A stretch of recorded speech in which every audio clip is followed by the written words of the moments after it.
Bismillahirrahmanirrahim. Alhamdulillahi rabbil alamin. Wassalatu wassalamu ala sayyidina Muhammad wa ala alihi wa sahbihi ajma'in. Allahumma arzuqna ya rabbana fahman nabiyyin wa hifdhal mursalin wa ilhamal malaikatil muqarrabin fi afiyatin ya arhamar rahimin. Allahumma 'allimna at-ta'wil wa faqihna fid din wahdina ila sawa'is sabil. Ya Rabbana zidna ilma warzuqna fahma. Wa sallallahu ala sayyidina Muhammad wa ala alihi wa sahbihi ajma'in. Assalamualaikum warahmatullahi wabarakatuh. Semoga para pelajar-pelajar, staf dan jamaah Masjid Darul Ma'mur berada dalam kesejahteraan, keamanan, keselamatan, keafiatan dan kebahagiaan. Selamat bertemu semula dalam kuliah duha dalam perkara tauhid, yang mana saya akan teruskan pelajaran tauhid dengan menggunakan kitab Aqidatun Najin, yang mana kita masih dalam memperkatakan tentang sifat-sifat atau perkara-perkara yang mustahil dimiliki atau dipunyai oleh Allah Subhanahu wa ta'ala. Sejauh ini telah kita bahaskan tentang mustahilnya Allah itu tiada, kerana wajib Allah Ta'ala itu ada. Kalau tidak ada, berarti alam ini terjadi dengan sendirinya. Ini adalah sesuatu yang mustahil. Kedua, mustahil Allah Ta'ala adanya itu didahului oleh sesuatu. Kerana kalau demikian, maknanya orang yang atau benda yang mendahulukan itu menjadi lebih kuat daripada Allah Ta'ala. Ketiga, mustahil Allah Ta'ala binasa. Kerana jika Allah Ta'ala binasa, berarti Allah Ta'ala sama juga dengan kita atau dengan makhluk. Dan keempat, mustahil Allah Ta'ala menyamai apa-apa saja dengan makhluknya, iaitu dari segi bentuk, dari segi perbuatan, dari segi sifat, zatnya.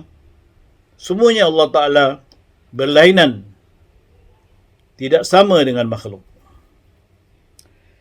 Seterusnya, mustahil Allah Ta'ala memerlukan sesuatu.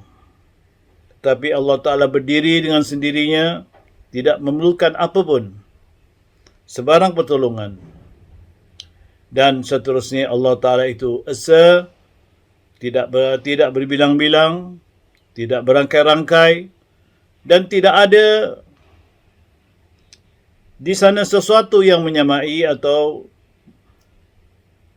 bertanding, bersepadan dengan Allah Ta'ala, sama ada dari segi zat, dari segi sifat, atau dari segi permulaan. Kemudian kita katakan seterusnya, Allah Ta'ala mustahil itu lemah. Tetapi Allah Ta'ala berkuasa segala-galanya. Tak kiralah benda tu kecil atau besar, benda tu berat atau ringan, benda tu jauh atau dekat, semuanya adalah dalam kuasa Allah. Dan juga mustahil Allah Ta'ala bersifat tergagah atau terpaksa. Tetapi segala perbuatan yang Allah Ta'ala lakukan itu atas kehendaknya, kemahuannya, keinginannya, yang mana inilah dia sifat iradah.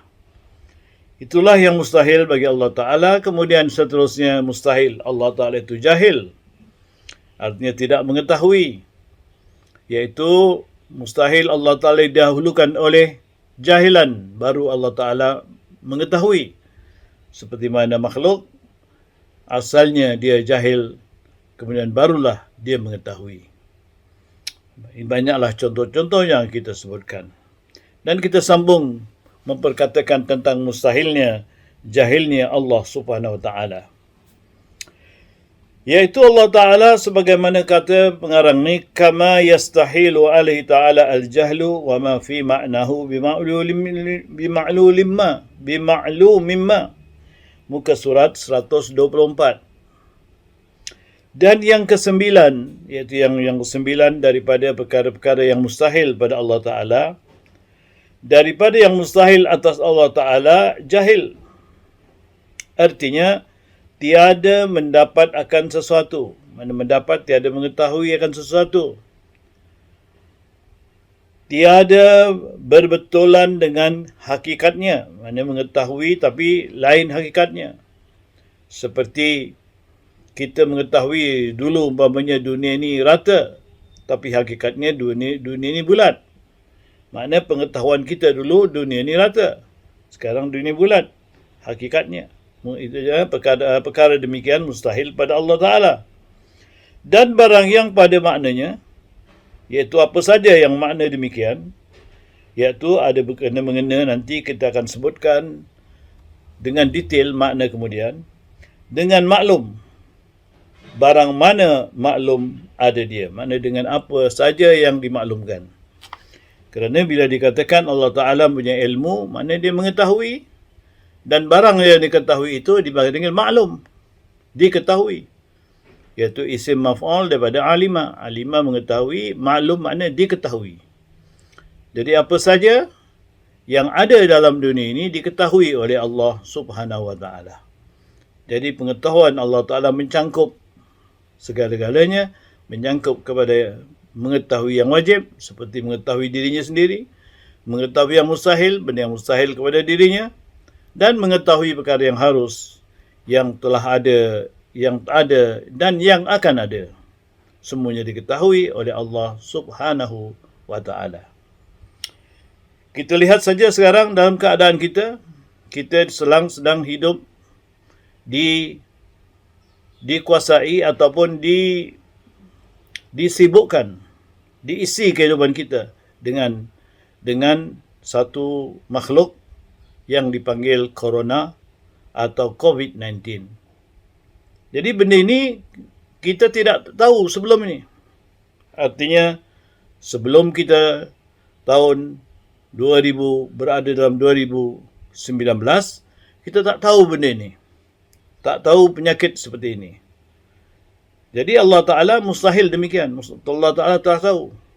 Dan yang sekarang ini Allah Ta'ala tahu bagaimana penyakit ini, apa puncanya, bagaimana kedudukannya, semua adalah dalam ilmu Allah Subhanahu Wa Ta'ala.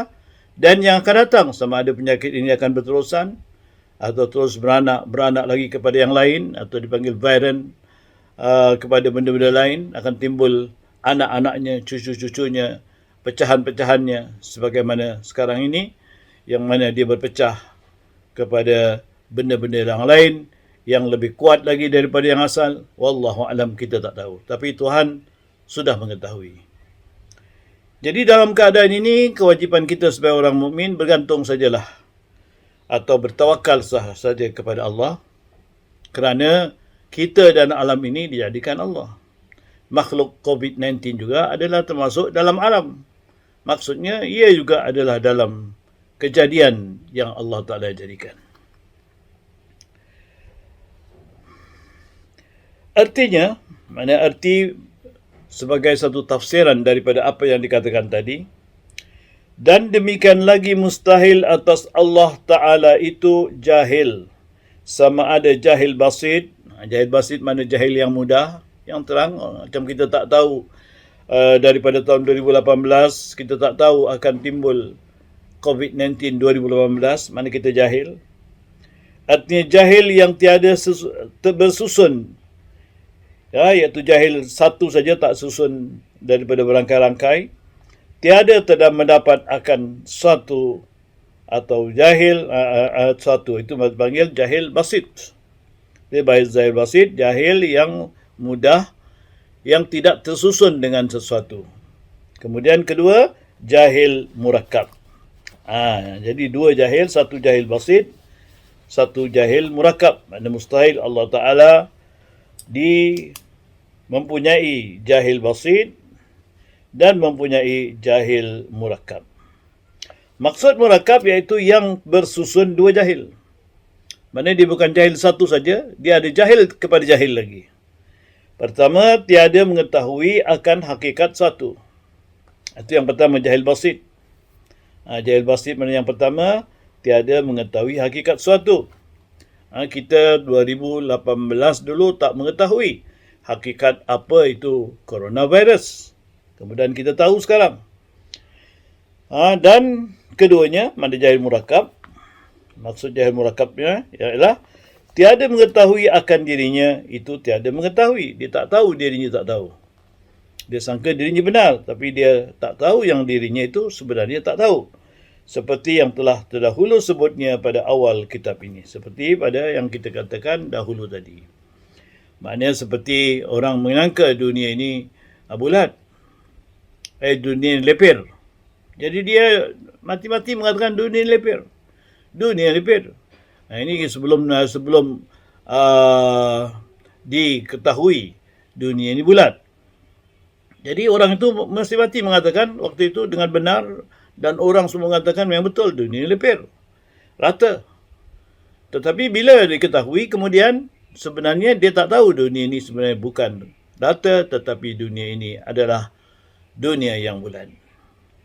Atau bukan orang dulu, orang sekarang pun kalau tak belajar geografi, tak pergi sekolah, dia sangka begitu. Dunianya rata saja, terus saja. Kata sampai ke laut nanti nampak lain tu, dia akan jatuh ke bawah. Ke bawah kat mana dia tak tahu. Mungkin dia cakap ke neraka ke mana ke, wallahu a'lam. Tapi dia tak mengetahui yang dunia ini sebenarnya tidak begitu. Jadi dia sangka dia betul. Itu dipanggil jahil murakkab. Dan barang yang pada makna jahil seperti zan, dan iaitu mendapat ia akan tepi yang rajih. Seperti makna zan. Makna dia jahil tapi bukan jahil sepenuhnya. Tapi jahil dengan makna dia tak mengetahui sebahagian daripadanya. Sepatutnya dia mengetahui 100%, tapi yang dia tahu 75% saja. Atau sepatutnya dia mengetahui kesemuanya, tapi dia hanya mengetahui 3/4 saja. Jadi kalau mengetahui 3/4, maknanya dia masuk dalam kategori atau jenis zan, makna sangka. Menyangka betul tapi tak betul semuanya. Dan syak, dan iaitu mendapat akan tiap-tiap dua tepi itu atas had bersamaan. Atau kedua ialah syak. Syak ni pula syak, asalnya syak, tapi kita orang syak saja. Syak ini ialah orang yang mengetahui separuh saja, tapi dia tak mengetahui yang lain. Artinya hanya separuh, 1/2. Yang 1/2 lagi dia tak tahu. Itu syak.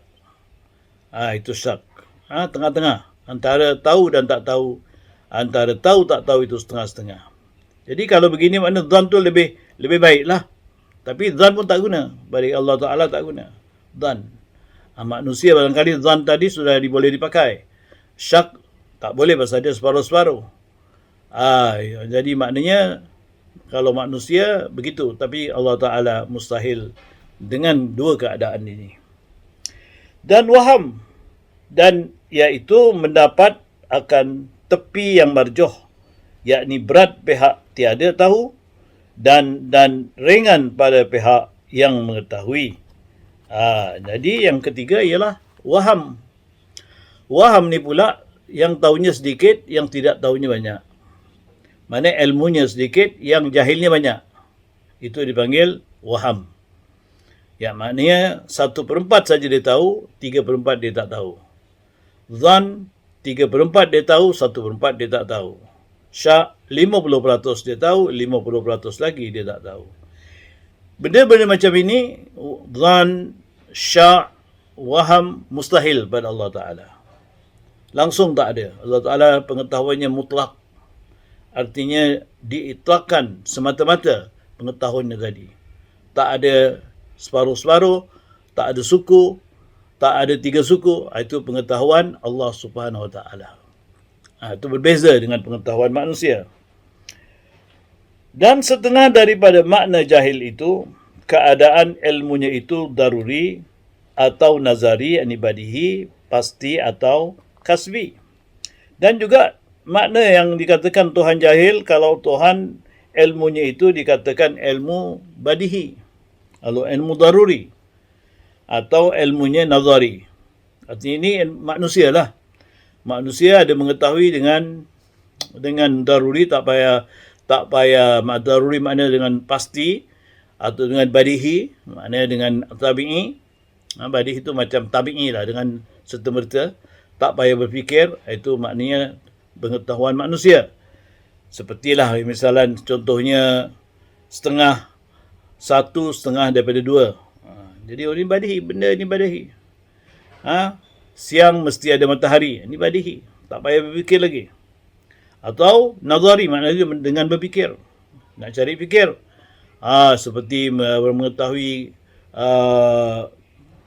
kira-kira atau hisab, ilmu hisab yang complicated. Ini semuanya perlu kepada nazari, pemikiran. Umpamanya nak mengetahui alam ni baharu.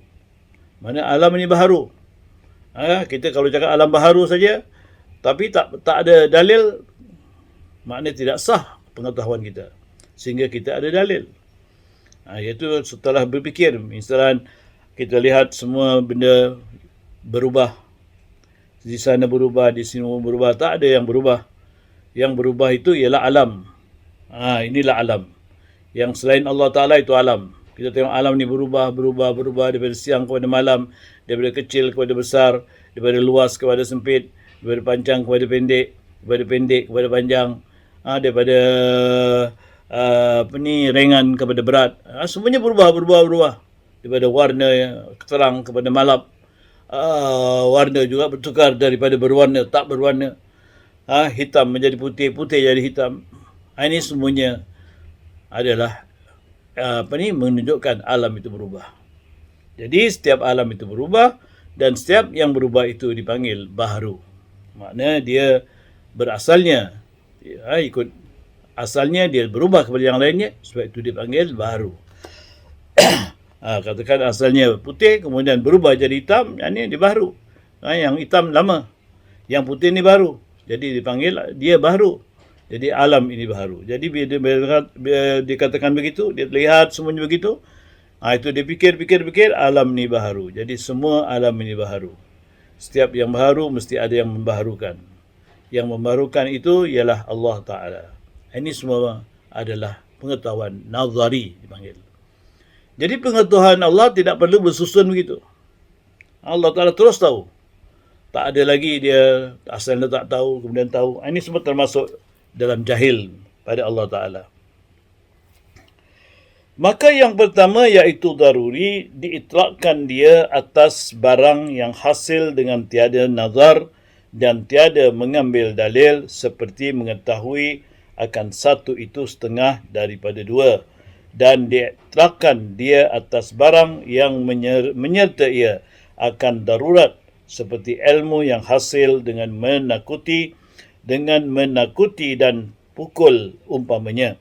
Dan iaitu dengan makna yang kedua itu mustahil atas Allah Ta'ala, kerana menyerunya akan darurat dan terdahulu jahil. Jadi yang pertama tadi mengetahui dengan badihi yang mustahil pada Allah, ialah seperti mengetahui satu mesti ada setengah daripada 2. Tak perlu nak fikir-fikir. Itu secara badihi. Atau secara daruri, yang mana kalau pukul, siapa yang kena pukul sakit. Maknanya sakit tadi terbit daripada pukul. Ini semua tak perlu nak fikir. Saya pukul, tempiling kepada orang tersakit. Jadi tak boleh. Guru kat sekolah pukul budak sakit. Lalu nampak dia punya demam. Balik ke rumah, ngadu pada bapak. ngadu pada mak pun ngadu kepada principal, ketua. Mak bapaknya kena panggil. Dan tanya kenapa anaknya kena pukul, dan dipanggil pula cikgunya kena marah kerana memukul anak itu. Kalau tak kena pukul, tak akan sakit, tak akan ada lebam. Jadi ini semuanya ilmu daruri. Jadi ilmu seperti ini mustahil pada Allah SWT. Dan adapun dengan makna yang pertama, maka iaitu, dan jika ada ia sah kehendaknya pada hak Allah Ta'ala sekalipun, kerana bahawa ilmunya tiada hasil dengan nazar dan istidlal. Tetapi setengah ditelakan yang demikian itu pada hak Allah Ta'ala, supaya jangan ditawahum akan makna yang kedua, bukan kerana keadaannya menyeru ia akan terdahulu jahil. Jadi pada Allah Ta'ala mustahil perkara itu. Kerana kita tak bolehlah itlakan yang Allah Ta'ala mengetahui cara macam itu. Yang mana adanya sebab, lantas adanya musabab. Ini semua pada Allah Ta'ala tidak ada ilmu seperti itu. Kerana Allah Ta'ala mengetahui walaupun tak didahulukan sebab ke tak ada musabab, semua adalah diketahui oleh Allah Subhanahu Wa Ta'ala. Jadi sama ada daruri atau nazar atau badihi, semuanya itu tak boleh ada pada Allah Ta'ala. Ilmu Allah Ta'ala tidak sedemikian. Kerana kalau ada sedemikian, macam ilmunya macam ilmu manusia. Jadi itulah saja yang dapat kita syarahkan tentang jahilnya Allah Ta'ala. Mustahil Allah Ta'ala itu jahil buat setakat ini. Ini akan kita sambung di minggu hadapan insya-Allah.